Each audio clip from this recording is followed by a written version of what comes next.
Assalamualaikum warahmatullahi wabarakatuh. Selamat datang di channel Bayangan Tengah Malam. Teman-teman, sebelum kita lanjut ke ceritanya, jangan lupa dukung channel ini dengan cara like, komen, dan share video ini ya. Dan pastinya, subscribe channel ini karena akan ada video baru setiap harinya yang siap menemani malam kalian. Langit sore menggantung kelabu saat Raka turun dari angkutan desa. Udara terasa berbeda, bukan hanya karena ia lama merantau, tetapi karena suasana tempat ini seolah berubah wajah. Jalan tanah yang dulu becek kini sudah berlapis paving rapi. Rumah kayu reyot yang ia ingat berganti bangunan tembok kokoh dengan cat mencolok. Raka berdiri sejenak, memperhatikan sekitar. Ini desa yang sama, gumamnya pelan. Seorang ibu yang lewat menatapnya sekilas, lalu tersenyum kaku. Tidak seperti dulu, di mana setiap orang akan menyapa dengan hangat. Kini senyum itu terasa seperti basa-basi yang dipaksakan. Raka melangkah menuju rumah lamanya. Pintu masih berdiri di tempat yang sama, tetapi terlihat lebih baru. Saat ia membuka, suara engsel tidak lagi berderit. Semuanya terasa terlalu rapi.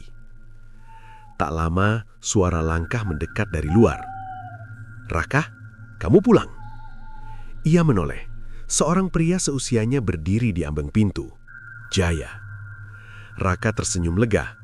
"Jaya, akhirnya ketemu juga. Desa ini berubah banget." Jaya mengangguk pelan, tapi sorot matanya tidak sepenuhnya bahagia. "Iya, sejak Pak Sasmita jadi kepala desa, semuanya jadi lebih baik." "Lebih baik?" angkat Raka. "Cepet banget berubahnya." Jaya tidak langsung menjawab. Ia justru melihat ke arah jalan, memastikan tidak ada orang lain yang mendengar. "Banyak bantuan masuk," katanya singkat. Raka mengernyit. "Bantuan dari mana? Pemerintah?" Jaya tersenyum tipis. "Katanya begitu." Jawaban itu terasa menggantung. Raka hendak bertanya lagi, tapi Jaya lebih dulu mengalihkan pembicaraan. "Nanti malam ada acara di balai desa, syukuran, kamu harus datang." "Acara apa?" "Perayaan hasil panen. Sekarang desa kita selalu berhasil panen besar." Raka mengangguk, meski dalam hati muncul rasa janggal. Desa ini dulu sering gagal panen karena tanahnya kurang subur, tidak mungkin berubah drastis tanpa sebab jelas. Menjelang malam, Raka berjalan menuju balai desa. Lampu-lampu terang menghiasi halaman. Musik tradisional terdengar mengalun, namun entah kenapa tidak terasa meriah. Warga berkumpul, tersenyum, berbincang. Tapi ada sesuatu yang aneh. Tidak ada suara anak-anak bermain, tidak ada tawa lepas. Raka berbisik pada Jaya. "Anak-anak pada kemana?" Jaya terdiam sesaat. "Mungkin di rumah." "Semua?" tanya Raka heran. Belum sempat dijawab, suara tepuk tangan terdengar. Seorang pria paruh baya naik ke panggung. Pak Sasmita. Wajahnya bersih, pakaiannya rapi dan senyumnya lebar. Sosok yang terlihat sangat dihormati. "Saudara-saudaraku," ucapnya lantang. "Kita patut bersyukur atas kemakmuran yang kita rasakan saat ini." Warga serempak mengangguk. Kita tidak lagi kekurangan, tidak lagi menderita seperti dulu. Raka memperhatikan. Semua orang tampak setuju, tapi ekspresi mereka datar, seolah hanya mengikuti. Pak Sasmita melanjutkan, "Selama kita tetap menjaga apa yang sudah kita sepakati, kemakmuran ini akan terus ada." Kalimat itu membuat Raka mengernyit. Ia menoleh ke Jaya. "Maksudnya apa yang kita sepakati?" Jaya terlihat gelisah. "Sudahlah, jangan dibahas di sini." Acara berlanjut dengan makan bersama. Meja penuh dengan hidangan mewah, daging, buah, dan berbagai makanan yang dulu jarang terlihat di desa itu. Raka duduk, tapi nafsu makannya hilang. Ia memperhatikan satu persatu wajah warga. Tidak ada yang benar-benar menikmati. Mereka makan, tapi tanpa semangat. Tiba-tiba, seorang pria tua di ujung meja menjatuhkan sendoknya. Tangannya gemetar. "Sudah cukup," bisiknya lirih. Beberapa orang langsung menoleh tajam ke arahnya. Pak Sasmita mendekat dengan senyum tetap terpasang. "Ada yang salah, Pak?" Pria itu pucat. Saya cuma lelah. Lelah itu wajar, tapi ingat, kita semua sudah sepakat. Jawab Pak Sasmita. Nadanya terasa dingin. Pria itu langsung terdiam. Ia menunduk, tidak berani bicara lagi. Raka merasakan bulu kuduknya meremang. Setelah acara selesai, ia berjalan pulang bersama Jaya. Jai, ada yang disembunyikan di desa ini kan? Jaya berhenti.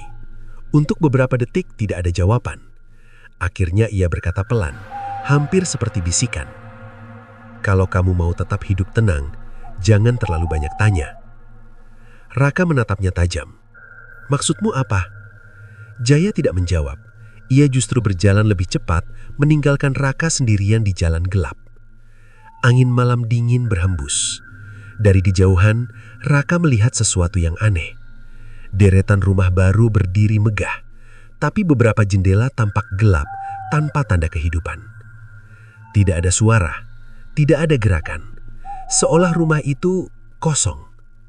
Raka menelan ludah. Desa ini memang makmur, tapi ada sesuatu yang terasa hilang. Pagi datang tanpa suara ayam berkokok seperti yang Raka ingat dulu. Desa terasa terlalu tenang, bahkan untuk ukuran kampung kecil. Ia berdiri di depan rumah, memandang ke arah perbukitan yang membatasi wilayah itu.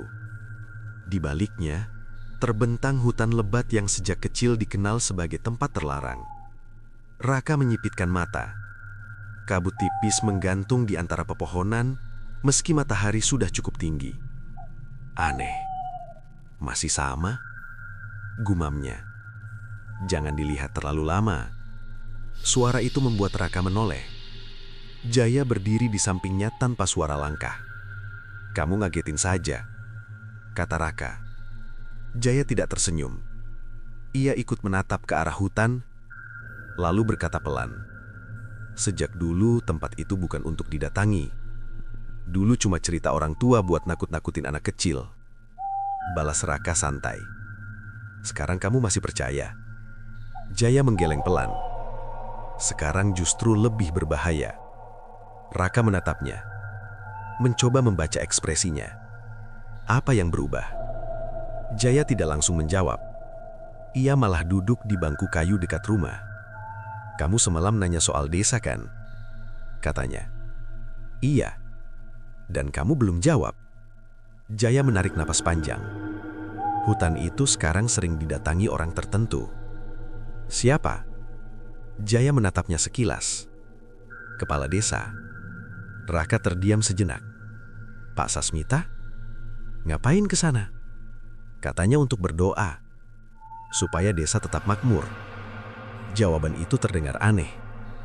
Berdoa di hutan. Raka mengerutkan kening. Jaya hanya mengangkat bahu. Itu yang orang-orang bilang. Raka berdiri. Matanya kembali tertuju ke arah pepohonan gelap di kejauhan. Rasa penasaran mulai tumbuh. Sore nanti kita ke sana, ucapnya tiba-tiba. Jaya langsung berdiri. Jangan. Kenapa? Sudah ada aturan. Tidak boleh masuk setelah matahari turun. Raka mensenyum tipis. Berarti sebelum maghrib masih boleh. Jaya mendekat. Suaranya lebih rendah. Raka, ini bukan soal boleh atau tidak. Ini soal akibatnya. Raka menatap serius. Kamu pernah ke sana? Beberapa detik hening. Akhirnya Jaya mengangguk pelan. Apa yang kamu lihat? Wajah Jaya berubah tegang. Ia menelan ludah sebelum menjawab. Bayangan. Bayangan apa? Seperti manusia, tapi tidak punya wajah. Raka menghela napas. Sedikit tidak percaya. Mungkin cuma halusinasi. Jaya menggeleng keras.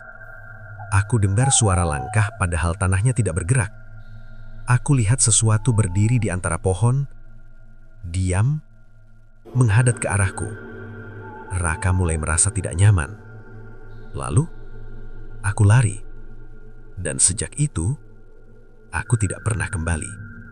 Angin tiba-tiba berhembus pelan, membuat daun-daun di sekitar rumah bergesekan. Raka terdiam, memikirkan cerita itu. Namun rasa ingin tahunya justru semakin besar. Menjelang sore, Raka tetap memutuskan pergi. Ia berjalan sendiri menuju arah hutan. Jalan setapak masih sama seperti dulu, tapi kini terasa lebih sempit karena semak liar tumbuh kanan kiri. Langkahnya melambat saat mendekati batas pohon pertama. Suasana langsung berubah. Udara terasa lebih dingin. Cahaya matahari tidak lagi menembus dengan jelas. Hutan itu seperti menelan terang. Raka berhenti sejenak. Aneh. Ia melangkah masuk. Suara langkahnya sendiri terdengar jelas di telinga. Tidak ada suara burung, tidak ada serangga. Hanya sunyi. Beberapa meter ke dalam, ia melihat sesuatu di tanah. Bekas jejak kaki. Banyak. Ini bukan satu orang, bisiknya. Ia mengikuti jejak itu perlahan. Semakin jauh, semakin terasa ada sesuatu yang mengawasi. Tiba-tiba, krek, suara ranting patah terdengar dari belakang. Raka menoleh kecepat. Tidak ada siapa-siapa. "Siapa di sana?" teriaknya. Tidak ada jawaban. Ia menelan ludah, lalu melangkah mundur. Namun saat berbalik, ia membeku. Di antara pepohonan, sekitar beberapa meter di depannya, ada sosok berdiri. Tinggi, kurus, diam. Raka mencoba fokus melihat wajahnya. Tapi kosong. Tidak ada mata, tidak ada hidung, tidak ada mulut. Hanya permukaan gelap seperti bayangan yang menempel pada bentuk manusia. Napas Raka memburu. Ini tidak mungkin. Sosok itu tidak bergerak. Hanya berdiri, menghadap lurus ke arahnya. Lalu perlahan, ia mengangkat tangan. Gerakannya patah-patah. Tidak wajar. Raka melangkah satu langkah. Kemudian dua. Tanpa berpikir panjang, ia berbalik dan berlari keluar dari hutan. Dedaunan bergesekan keras saat ia menerobos keluar. Napasnya terengah-engah saat akhirnya sampai di jalan desa. Ia berhenti, mencoba menenangkan diri. Saat menoleh ke belakang, hutan itu kembali terlihat biasa. Tenang, seolah tidak terjadi apa-apa. Malam harinya, Raka duduk di dalam rumah dengan pikiran kacau. Apa yang ia lihat tadi bukan halusinasi. Itu nyata. Dan lebih anehnya lagi, saat ia mengingat jejak kaki di tanah, jumlahnya terlalu banyak. Seolah hutan itu sering dikunjungi, bukan oleh satu orang, tapi oleh banyak orang. Pagi itu suasana desa tidak seperti biasanya. Beberapa orang terlihat berkumpul di ujung jalan, berbicara pelan dengan wajah tegang. Raka yang baru keluar rumah langsung menyadari ada sesuatu yang tidak beres. Ia berjalan mendekat. "Ada apa?" Seorang ibu menoleh lalu menjawab singkat. "Keluarga Pak Dharma tidak ada." "Tidak ada maksudnya?" "Rumahnya kosong sejak subuh." Raka mengernyit. "Pergi kemana?" Ibu itu menggeleng. "Tidak tahu." Raka langsung teringat kejadian di hutan kemarin. Perasaannya semakin tidak enak. Tak lama, Jaya datang menghampiri. Wajahnya terlihat pucat. "Kamu dengar?" tanya Raka. Jaya mengangguk. "Iya." "Mereka pindah." Jaya terdiam sejenak sebelum menjawab. "Katanya begitu." "Katanya," ulang Raka. "Kamu sendiri tidak yakin?" Jaya menarik nafas panjang. "Di sini banyak hal yang dibilang katanya." Jawaban itu membuat Raka semakin curiga. "Ayo ke rumahnya," ucap Raka. Jaya langsung menatapnya tajam. "Untuk apa?" "Cari tahu." "Raka, jangan ikut campur." Raka menggeleng. Kalau memang mereka pindah, harusnya jelas. Ini aneh. Tanpa menunggu persetujuan, Raka berjalan menuju rumah Pak Dharma. Jaya akhirnya mengikuti, meski terlihat ragu. Rumah itu berada di pinggir desa. Bangunannya cukup besar, bahkan lebih bagus dibanding kebanyakan rumah lama. Pintu depan tertutup, tapi tidak terkunci. Raka mendorongnya perlahan. Kriat, pintu terbuka, memperlihatkan ruang tamu yang rapi. Terlalu rapi. Lihat, bisik Raka. Tidak ada tanda-tanda orang pindah. Sofa masih tertata. Foto keluarga terpajang di dinding. Bahkan sandal masih tergeletak di dekat pintu. Jaya berdiri di belakangnya. Kita sebaiknya pergi. Tunggu dulu. Raka melangkah masuk. Ia menyapu pandangan ke seluruh ruangan. Tidak ada debu, tidak ada kekacauan. Seolah pemilik rumah hanya keluar sebentar. Ia menuju dapur. Piring masih ada di meja. Sisa makanan terlihat belum lama ditinggalkan. Ini bukan pindah, katanya pelan. Jaya mulai gelisah. Raka, cukup. Namun Raka tidak berhenti. Ia berjalan ke arah kamar. Pintu pertama dibuka, kosong. Pintu kedua, kamar anak. Mainan masih berserakan di lantai. Raka menelan ludah. Mereka pergi tanpa bawa apa-apa. Ia melangkah ke kamar terakhir. Begitu pintu dibuka, bau aneh langsung tercium. Bukan bau busuk, tapi seperti tanah basah. Raka mengerutkan kening. Di tengah lantai kamar, ada sesuatu yang berbeda. Jay, lihat ini. Jaya mendekat perlahan. Wajahnya langsung berubah saat melihat lantai itu. Ada gambar aneh, seperti simbol. Lingkaran besar dengan garis-garis yang saling terhubung membentuk pola rumit.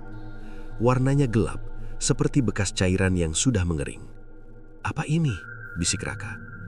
Jaya mundur selangkah. Kita harus pergi sekarang. Ini bukan gambar biasa, lanjut Raka, mengabaikan ucapan temannya. Ini seperti ritual. Tiba-tiba, suara langkah terdengar dari luar rumah. Keduanya langsung terdiam. Siapa itu? Bisik Raka. Jaya terlihat panik. Cepat! Mereka berlari keluar dari kamar, lalu menuju pintu depan. Saat sampai di luar, terlihat dua warga berdiri tak jauh dari halaman, menatap ke arah mereka. Tatapan mereka dingin. Kalian ngapain di situ? Tanya salah satu dengan nada datar. Raka mencoba tenang. Cuma lihat-lihat, katanya pemiliknya pindah. Kalau sudah dibilang pindah, ya pindah. Nadanya tegas, seolah tidak suka ditanya lebih jauh. Raka hendak membalas, tapi Jaya lebih dulu menarik lengannya. Ayo, bisik Jaya. Mereka berjalan menjauh tanpa bicara. Setelah cukup jauh, Raka berhenti. Kamu lihat itu kan? Jaya mengangguk pelan, wajahnya masih tegang. Itu bukan hal biasa, lanjut Raka. Dan ini bukan kejadian pertama ya. Jaya menunduk. Jawab aku. Beberapa detik berlalu sebelum akhirnya Jaya berkata, sudah ada beberapa yang hilang. Raka terkejut. Kenapa tidak ada yang bicara? Karena semua takut. Takut sama siapa? Jaya mengangkat kepala, menatap langsung ke mata Raka. Bukan siapa, tapi apa? Raka terdiam. Angin sore kembali berhembus pelan. Dari kejauhan, hutan terlihat diam seperti biasanya. Namun sekarang, Raka mulai mengerti. Kemakmuran desa ini mungkin dibayar dengan sesuatu. Dan keluarga Pak Dharma bukan pergi. Mereka diambil. Malam turun lebih cepat dari biasanya. Langit gelap tanpa bintang, hanya bulan tipis yang hampir tertutup awan. Raka duduk di dalam rumah. Pikirannya terus memutar kejadian di rumah Pak Dharma. Simbol di lantai itu masih terbayang jelas. Itu pasti ada hubungannya, gumamnya. Ketukan pelan terdengar di pintu. Tok, tok. Raka membuka. Jaya berdiri di luar, wajahnya tegang. Ada apa? Tanya Raka. Jaya melihat ke kiri dan kanan sebelum menjawab. Kalau kamu masih ingin tahu kebenaran, ikut aku malam ini. Raka langsung berdiri tegak. Kemana? Jaya menelan ludah. Hutan. Tanpa banyak bicara, Raka mengambil jaket tipis lalu mengikuti. Mereka berjalan tanpa lampu, hanya mengandalkan cahaya bulan yang samar. Sepanjang jalan tidak ada percakapan. Suasana desa sunyi. Tidak ada suara orang, tidak ada aktivitas. Seolah semua sengaja bersembunyi. Saat sampai di batas hutan, Jaya berhenti. Kita tidak boleh terlalu dekat, bisiknya. Raka mengangguk. Mereka masuk perlahan, langkah dibuat seringan mungkin. Semakin dalam, udara terasa lebih dingin, bau tanah basah mulai tercium. Raka merasakan jantungnya berdetak lebih cepat. Tiba-tiba, Jaya menarik lengannya. Lihat! Di kejauhan, samar terlihat cahaya. Mereka mendekat perlahan, bersembunyi di balik pohon besar. Dari sana, pemandangan yang tak pernah Raka bayangkan terbentang di depan mata. Sebuah area terbuka di tengah hutan.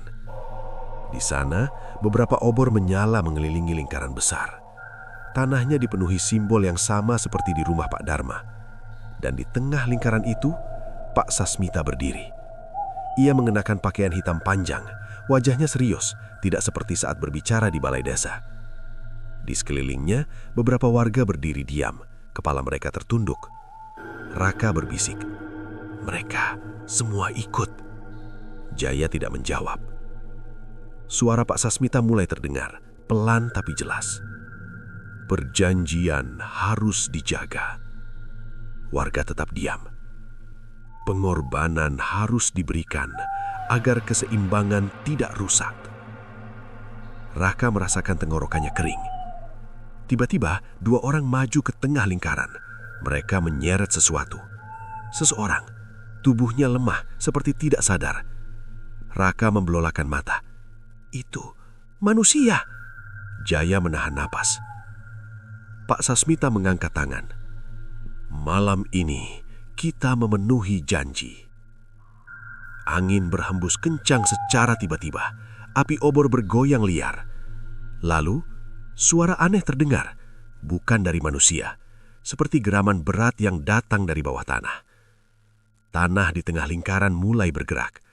Raka menggenggam batang pohon di sampingnya, berusaha tetap diam. Dari dalam tanah, perlahan muncul sesuatu. Gelap, besar, bentuknya tidak jelas, tapi terasa seperti bayangan yang mengental, seolah kegelapan itu sendiri hidup. Makhluk itu tidak memiliki wajah, namun terasa seperti sedang melihat. Raka hampir mundur, tapi Jaya menahan bahunya. "Jangan bergerak," bisiknya. Tapi makhluk itu mulai mendekat, pelan, tanpa suara langkah. Tanah di bawahnya seperti ikut menghitam. Raka mundur satu langkah. Ranting kecil patah. Krek. Suara itu terdengar jelas. Semua orang di area ritual langsung menoleh. Pak Sasmita menyipit mata. "Siapa di sana?" Suaranya tajam. Raka tidak punya pilihan. Ia berbalik dan berlari. "Lari!" teriaknya. Jaya ikut berlari di belakangnya. Dari belakang terdengar suara gaduh, langkah kaki, teriakan, dan sesuatu yang bergerak cepat di antara pohon. Raka tidak berani menoleh. Ia terus berlari sampai keluar dari hutan. Saat akhirnya berhenti, napasnya terengah-engah. Jaya jatuh terduduk di tanah. "Kita hampir mati," katanya lemah. Raka melihat ke arah hutan. Gelap, sunyi, seolah tidak ada apa-apa di dalamnya. Namun ia tahu apa yang dia lihat tadi nyata. Dan yang paling membuatnya merinding, makhluk itu tidak menyerang Pak Sasmita, tidak juga warga lain. Ia seperti melindungi mereka. Atau lebih tepatnya, menjaga sesuatu yang jauh lebih besar daripada sekedar ritual. Sejak malam di hutan itu, Raka tidak bisa tidur nyenyak. Setiap kali memejamkan mata, bayangan makhluk hitam kembali muncul. Suara jeritan yang tiba-tiba hilang terus terngiang di telinganya. Pagi terasa berat. Ia duduk di depan rumah, menatap kosong ke arah jalan. Beberapa warga lewat seperti biasa, tapi tidak ada yang benar-benar terlihat hidup. Semua berjalan dengan wajah datar. Jaya datang dengan langkah pelan. "Kamu masih kepikiran?" tanyanya. Raka mengangguk. "Apa yang kita lihat itu bukan hal biasa, Jai." Jaya duduk di sampingnya. "Aku sudah bilang dari awal, tapi aku harus tahu lebih jauh." Jaya menoleh cepat. "Untuk apa? Kalau ini terus dibiarkan akan ada korban lagi." Jaya terdiam. Beberapa saat kemudian ia berkata pelan, "Ada seseorang yang mungkin bisa jelaskan." "Siapa?" "Orang tua di ujung desa, jarang keluar. Orang-orang bilang dia tahu banyak hal lama. Raka langsung berdiri. Ayo. Mereka berjalan menuju bagian desa yang jarang dilewati. Rumah-rumah di sana lebih tua, tidak semegah bagian lain, seolah kemakmuran tidak menyentuh tempat itu. Di ujung jalan berdiri sebuah rumah kecil dengan dinding kusam. Pintu kayunya setengah terbuka. Belum sempat Raka bicara, suara serak terdengar dari dalam. Masuk saja, aku sudah tahu kalian datang. Jaya dan Raka saling pandang, lalu masuk perlahan. Di dalam seorang pria tua duduk di kursi bambu. Rambutnya putih, matanya tajam meski tubuhnya terlihat lemah. Kalian melihatnya kan? Katanya tanpa basa-basi. Raka langsung menjawab. Iya. Pria itu mengangguk pelan. Sudah waktunya kalian tahu. Jaya duduk dengan gelisah. Pak, sebenarnya apa yang terjadi di desa ini? Orang tua itu menarik napas panjang. Semua bermula beberapa tahun lalu, saat desa ini hampir hancur karena kemiskinan. Raka memperhatikan dengan serius. Panen gagal, warga mulai pergi, banyak yang kelaparan. Lalu Pak Sasmita datang dengan tawaran. Tawaran apa? Tanya Raka. Pria itu menatap lurus ke arahnya. Pesugihan. Raka terdiam. Dia pergi ke hutan itu, melakukan ritual, memanggil sesuatu yang bukan dari dunia kita. Jaya menelan ludah. Makhluk itu. Orang tua itu mengangguk. Sebagai balasan, desa ini diberi kekayaan. Tanah jadi subur, hasil panen melimpah, uang mengalir tanpa jelas asalnya. Raka menggenggam tangan. Tapi ada harga yang harus dibayar. Benar, jawabnya. Nyawa manusia. Ruangan itu mendadak terasa lebih dingin. Setiap beberapa waktu, satu orang harus diserahkan, katanya. Itu bagian dari perjanjian. Siapa yang dipilih?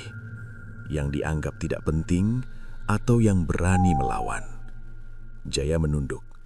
Raka menatapnya. Kamu sudah tahu ini? Jaya tidak menjawab. Orang tua itu melanjutkan. Semua warga sebenarnya tahu, tapi mereka diam. Kenapa? Karena takut. Karena keluarga mereka bisa jadi pengganti. Raka mengklaim tidak percaya. Jadi mereka membiarkan orang lain mati demi hidup nyaman. Bukan hanya itu, kata orang tua itu pelan. Mereka juga terikat. Terikat. Perjanjian itu bukan hanya milik kepala desa. Semua warga yang menikmati hasilnya ikut terikat. Raka terdiam. Tiba-tiba pria tua itu mencondongkan tubuhnya. Dan kamu, Raka. Saya? Kamu sudah melihat ritual. Itu artinya kamu juga sudah masuk dalam lingkaran. Jantung Raka berdetak lebih cepat. Apa maksudnya? Pria itu menatap dalam. Makhluk itu sekarang tahu keberadaanmu. Jaya langsung berdiri. Pak, jangan menakut-nakuti. Aku tidak menakut-nakuti. Aku memperingatkan. Raka mulai merasa sesak. Apakah ada cara menghentikannya? Orang tua itu terdiam cukup lama. Ada. Akhirnya ia berkata, hancurkan perjanjian itu. Bagaimana caranya? Bunuh yang membuatnya. Raka langsung mengerti. Kepala desa. Orang tua itu mengangguk. Tapi hati-hati, kalau perjanjian itu putus tanpa pengganti, apa yang terjadi? Makhluk itu akan mencari tuan baru. Sunyi menyelimuti ruangan. Raka menatap lantai, pikirannya kacau. Sebelum ia sempat berkata apa-apa, pria tua itu menambahkan satu kalimat terakhir. Dan biasanya, ia memilih orang yang paling dekat. Raka perlahan mengangkat kepala. Tatapan pria tua itu tertuju lurus ke arahnya, seolah sudah tahu bahwa sejak awal Raka tidak hanya datang sebagai penonton. Ia sedang ditarik masuk menjadi bagian dari sesuatu yang jauh lebih gelap. Sejak mendengar penjelasan orang tua itu, pandangan Raka terhadap desa berubah total. Apa yang dulu terlihat sebagai kemajuan, kini terasa seperti jebakan yang rapi. Semua tampak hidup nyaman, tetapi di balik itu ada ketakutan yang disembunyikan. Siang itu, Raka berjalan menyusuri jalan utama. Ia sengaja memperhatikan warga satu persatu. Seorang pria sedang menyapu halaman dengan gerakan berulang, tanpa ekspresi. Di seberang, seorang ibu menjemur pakaian, tetapi matanya kosong, seolah pikirannya tidak ada di tempat itu. Raka berhenti di depan sebuah warung kecil. "Ibu, beli minum," katanya. Pemilik warung mengangguk pelan, lalu mengambil botol tanpa bicara. Tangannya bergerak cepat, tapi wajahnya tetap datar. "Ramai ya sekarang desa ini?" ujar Raka mencoba membuka percakapan. "Iya," jawabnya singkat. "Banyak perubahan?" "Iya." Raka mengkerenyit. Jawaban itu seperti diulang tanpa makna. "Ibu tidak merasa aneh?" Perempuan itu berhenti sejenak, lalu menatap Raka. Tatapannya dingin. "Tidak ada yang aneh." Nada suaranya berubah, lebih tegas. Raka terdiam. Ia membayar dan pergi tanpa melanjutkan pertanyaan. Beberapa langkah dari sana, ia melihat sekelompok warga berkumpul. Mereka berdiri melingkar, berbicara pelan. Raka mendekat, tapi percakapan langsung berhenti. Semua mata tertuju padanya. "Ada apa?" tanya Raka. Tidak ada jawaban. Seorang pria maju selangkah. "Kamu sebaiknya tidak terlalu banyak bertanya." Nada itu mengingatkannya pada kejadian di rumah Pak Dharma. Raka menarik napas, mencoba tenang. "Saya cuma ingin tahu." "Kamu tidak perlu tahu," balas pria itu. Suasana menjadi tegang. Raka memilih pergi, namun dalam hati ia semakin yakin desa ini tidak hanya menyembunyikan sesuatu, tapi juga menjaga rahasia itu dengan ketat. Sore harinya, Raka menemui Jaya di belakang rumah. "Kamu sadar tidak?" tanya Raka. Jaya mengangguk pelan. "Mereka berubah." "Bukan cuma berubah, mereka seperti dikendalikan." Jaya menatap tanah. "Aku juga merasa begitu." Raka mendekat. "Apa maksud orang tua itu?" Semua warga terikat. Jaya ragu sejenak sebelum menjawab. "Mungkin karena mereka menerima hasilnya. Jadi karena menikmati kekayaan, mereka harus ikut aturan itu." Jaya mengangkat bahu. "Sepertinya begitu." Raka mengepalkan tangan. Ini gila.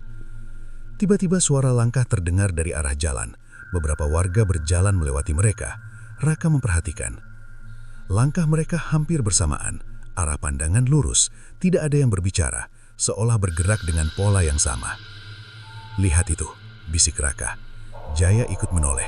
Wajahnya langsung berubah tegang. "Sejak kapan mereka seperti itu?" katanya pelan. Raka merasa bulu kuduknya berdiri. Malam mulai turun, desa kembali sunyi lebih cepat dari biasanya. Tidak ada suara obrolan, tidak ada kegiatan. Raka berdiri di jendela, mengamati jalan. Tiba-tiba ia melihat sesuatu. Beberapa warga keluar dari rumah masing-masing, diam, tanpa bicara. Mereka berjalan ke arah yang sama. "Hutan," bisik Raka. Ia segera keluar rumah, mengikuti dari kejauhan. Jaya yang melihatnya langsung menyusul. "Jangan," bisik Jaya. "Kita harus tahu," jawab Raka. Mereka berjalan pelan, menjaga jarak. Puluhan warga bergerak menuju hutan, seolah dipanggil sesuatu. Tidak ada yang menoleh, tidak ada yang berhenti. Saat sampai di batas pohon, satu persatu mereka masuk ke dalam kegelapan. Raka berhenti. Perasaannya tidak enak. "Ini bukan normal," katanya. Jaya mengangguk, seperti mereka dipanggil. Beberapa saat kemudian, semua warga sudah hilang di balik pepohonan. Sunyi kembali. Raka dan Jaya saling pandang. "Kita masuk?" tanya Raka. Jaya langsung menggeleng. "Tidak sekarang." Raka menatap hutan itu lama. Ada sesuatu yang bekerja di balik semua ini. Bukan hanya kepala desa, bukan hanya makhluk itu, tapi sesuatu yang lebih besar, yang mampu mengikat satu desa penuh tanpa perlawanan. Saat mereka berbalik untuk kembali, Raka merasa ada yang aneh. Ia menoleh pelan ke arah jalan desa. Kosong. Tidak ada satupun orang tersisa. Semua warga masuk ke hutan. Dan untuk pertama kalinya, Raka menyadari sesuatu yang lebih mengerikan. Desa ini bukan sekedar tempat tinggal. Ini seperti kandang. Dan semua yang ada di dalamnya sudah menjadi bagian dari sesuatu yang tidak bisa mereka hindari. Sejak malam ketika seluruh warga berjalan masuk ke hutan, Raka tidak lagi melihat desa ini sebagai tempat yang bisa diselamatkan dengan mudah. Ada sesuatu yang mengikat mereka, sesuatu yang membuat semua orang tunduk tanpa perlawanan. Pagi itu, suasana kembali terlihat normal. Warga beraktivitas seperti biasa. Ada yang menyapu, ada yang bercocok tanam, ada yang duduk di warung. Semua tampak seperti tidak terjadi apa-apa. Namun Raka tahu, itu hanya permukaan. Ia duduk bersama Jaya di belakang rumah, berbicara dengan suara pelan. "Mereka ingat apa yang terjadi semalam?" tanya Raka. Jaya menggeleng. "Sepertinya tidak." "Tidak mungkin," balas Raka. "Masa semua lupa?" Jaya menatap kosong ke depan. "Atau mereka pura-pura lupa?" Raka terdiam. Kalimat itu lebih menakutkan. Jika mereka sadar tapi memilih diam, berarti rasa takut mereka jauh lebih besar dari akal sehat. "Aku tidak bisa diam saja," kata Raka tegas. Jaya langsung menoleh. "Kamu mau apa?" "Kita harus hentikan ini." Jaya terlihat gelisah. "Aku sudah bilang, itu bukan hal yang bisa dilawan sembarangan." Raka berdiri. "Kalau dibiarkan, akan ada korban lagi." Jaya tidak menjawab. Beberapa saat kemudian ia berkata pelan, "Memang akan ada." Raka menoleh cepat. "Apa maksudmu?" Jaya ragu sejenak, lalu mengeluarkan sesuatu dari saku jaketnya. Selembar kertas. Sudah kusut, seperti disembunyikan lama. "Ini aku temukan beberapa hari lalu," katanya. Raka mengambil kertas itu. Di dalamnya tertulis beberapa nama, tersusun rapi, seperti daftar. "Apa ini?" tanya Raka. Jaya menelan ludah. "Nama orang-orang yang akan dipilih." Jantung Raka berdetak lebih cepat. Ia membaca satu persatu. Beberapa nama ia kenal, beberapa sudah hilang. Tangannya mulai gemetar. "Ini daftar korban?" Jaya mengangguk pelan. Raka menarik nafas dalam. "Siapa yang buat?" Jaya tidak langsung menjawab. Raka menatapnya tajam. "Ini dari kepala desa kan?" Jaya mengangguk lagi. Raka mengepalkan tangan. Gila. Ia terus membaca hingga sampai di bagian bawah. Matanya membelalak. "Tidak mungkin." Jaya menunduk. Raka mengangkat kertas itu dengan tangan gemetar. Di sana tertulis satu nama yang sangat ia kenal. "Jaya!" Suasana mendadak sunyi. Raka menatap temannya. "Nama kamu ada di sini." Jaya tersenyum pahit. "Aku tahu." "Kamu tahu sejak kapan?" "Sejak aku menemukan daftar itu." Raka tidak percaya. "Kenapa kamu diam saja?" "Mau bagaimana lagi?" jawab Jaya pelan. "Kalau aku melawan, keluargaku yang akan kena." Raka terdiam. Ia kembali melihat daftar itu. Lalu, matanya tertuju pada satu nama lagi. Nafasnya terhenti. Ini, tangannya semakin gemetar. Nama itu tertulis tepat di bawah nama Jaya. Raka. Sunyi. Tidak ada suara. Jaya perlahan mengangkat kepala. "Sekarang kamu tahu kenapa aku tidak mau kamu ikut campur." Raka mundur selangkah. "Jadi, aku juga." Jaya mengangguk. "Kita berdua sudah masuk daftar." Raka mencoba mencerna semuanya. Pikirannya kacau. Ini tidak masuk akal. Aku baru kembali. "Bagi mereka, itu tidak penting," potong Jaya.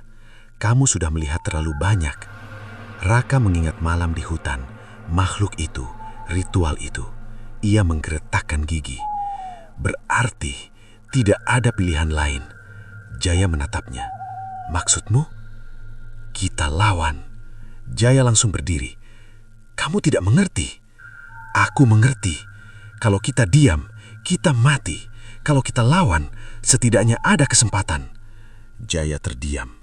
Beberapa saat berlalu tanpa suara. "Aku tidak mau mati seperti itu," lanjut Raka pelan. Jaya memejamkan mata. "Aku juga tidak." Raka mendekat. "Kalau begitu, bantu aku." Jaya membuka mata perlahan. Wajahnya penuh keraguan. Namun akhirnya ia mengangguk. "Kita harus cepat.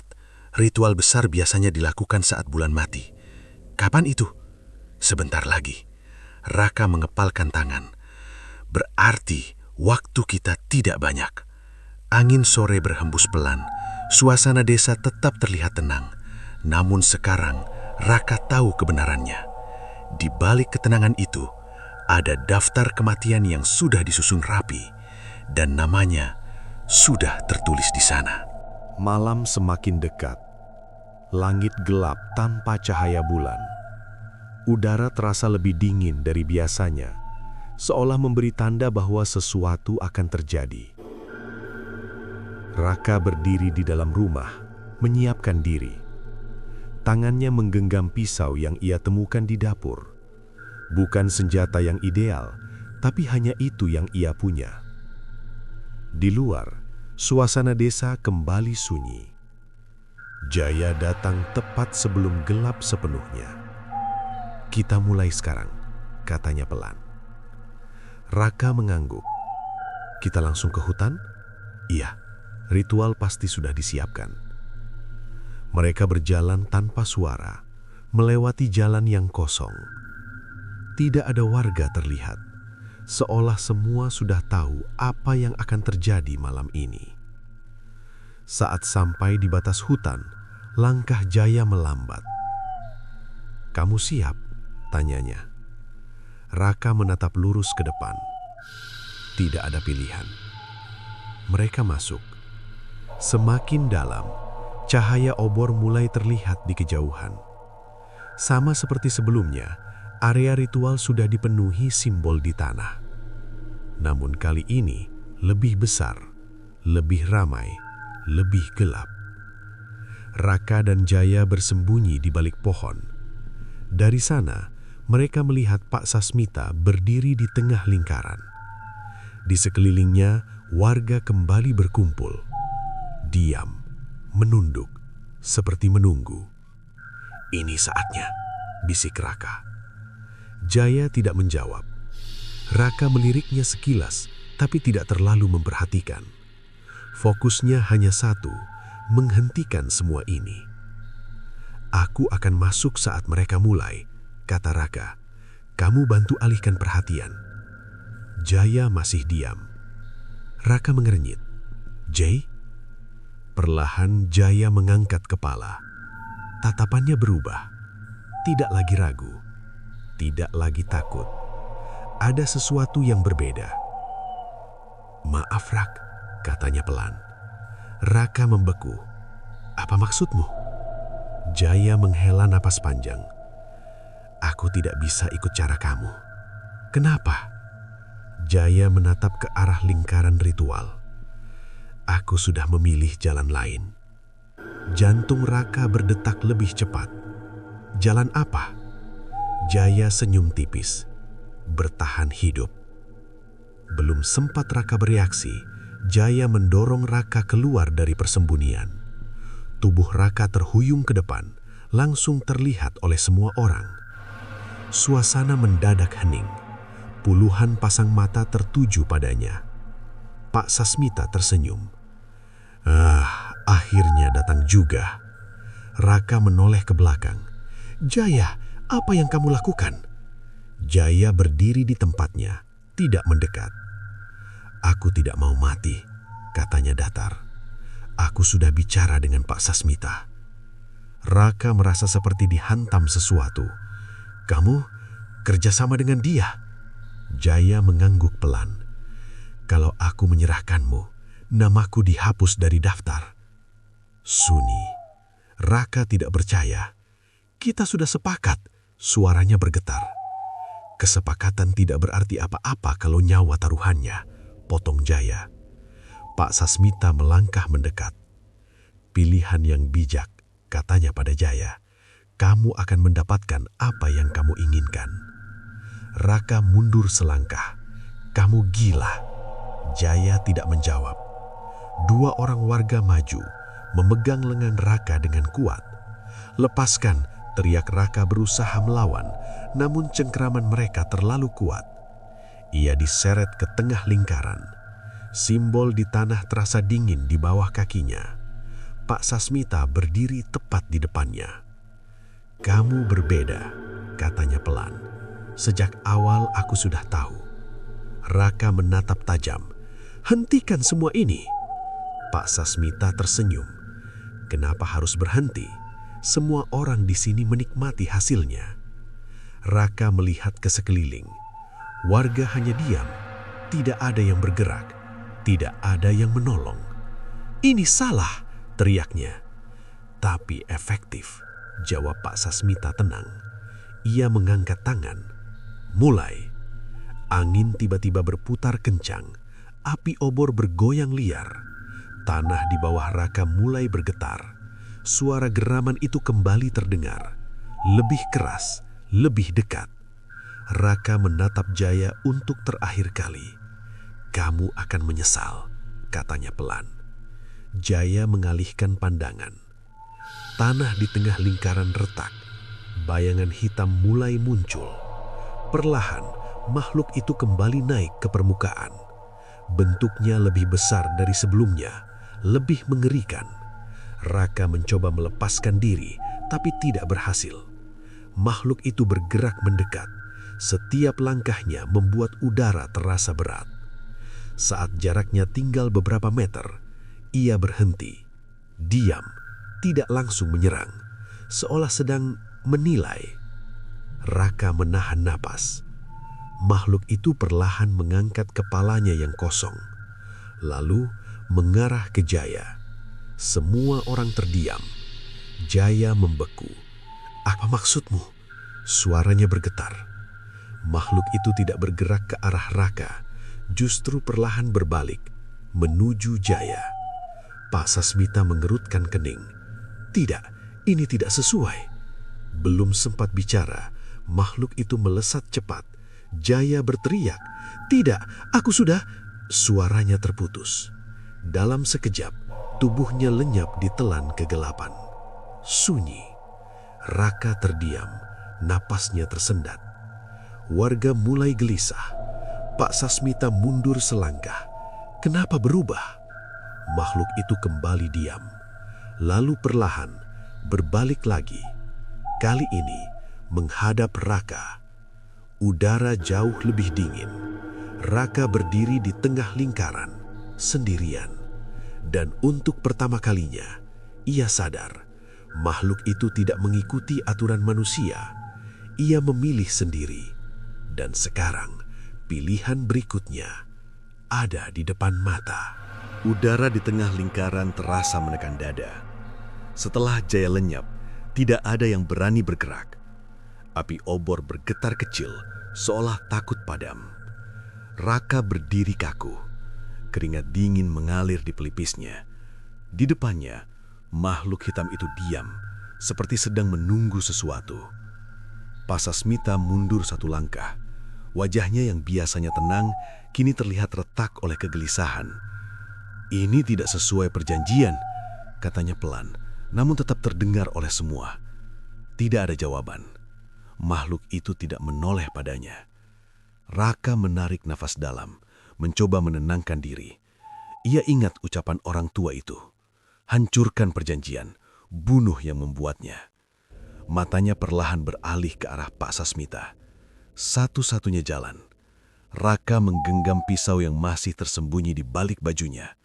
Makhluk hitam itu masih diam, seolah memberi kesempatan.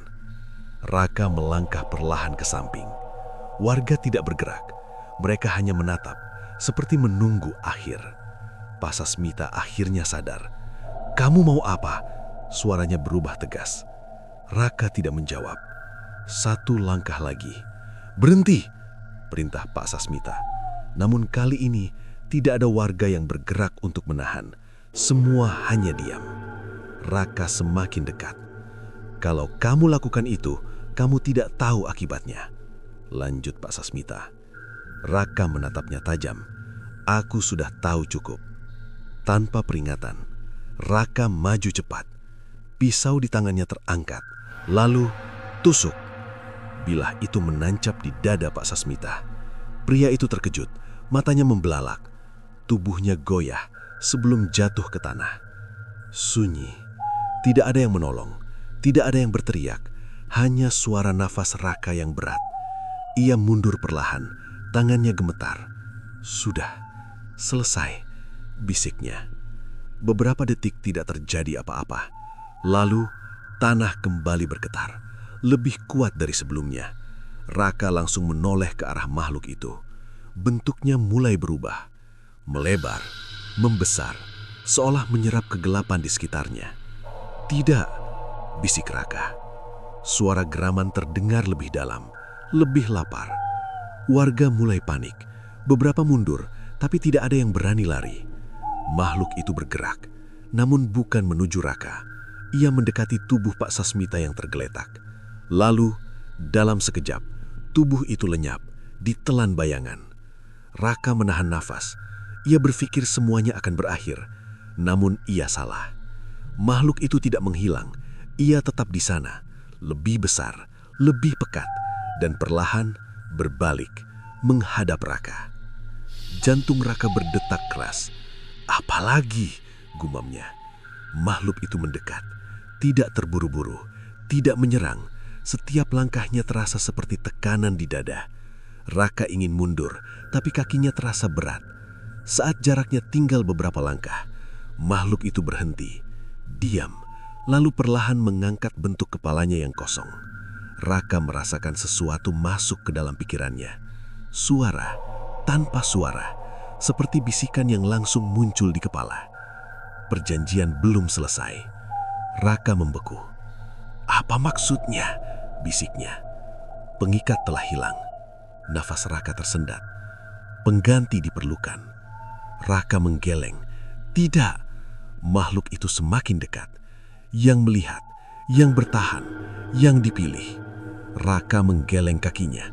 Tidak mau. Tidak ada pilihan. Tiba-tiba, bayangan hitam itu bergerak cepat. Bukan menyerang, tapi menyelimuti. Raka berteriak saat kegelapan menelan tubuhnya. Semua terasa dingin, sunyi, kosong, lalu hening. Beberapa saat kemudian, bayangan itu perlahan menyusut. Warga menatap dengan ketakutan. Dari dalam kegelapan, satu sosok berdiri, Raka. Ia terengah-engah, tapi masih hidup. Matanya perlahan terbuka, namun ada yang berbeda. Tatapannya kosong, dalam, seperti menyimpan sesuatu yang bukan dirinya lagi. Makhluk itu sudah tidak terlihat, tapi kehadirannya masih terasa. Raka berdiri tegak. Semua warga menunduk tanpa disuruh, seolah tahu sesuatu telah berubah. Raka melihat ke sekeliling. Wajah-wajah yang dulu ia kenal kini tampak asing. Namun perlahan, senyum tipis muncul di bibirnya. "Mulai malam ini," ucapnya pelan. Suaranya terdengar berbeda, lebih berat. "Kita lanjutkan." Angin malam berhembus pelan. Obor kembali stabil, dan desa itu tetap makmur, seolah tidak pernah terjadi apa-apa. Namun di balik kemakmuran itu, daftar baru mulai disusun kembali. Dan kali ini, nama-nama itu ditentukan oleh seseorang yang dulu ingin menghentikan semua. Sekarang, ia menjadi bagian dari kegelapan itu sendiri.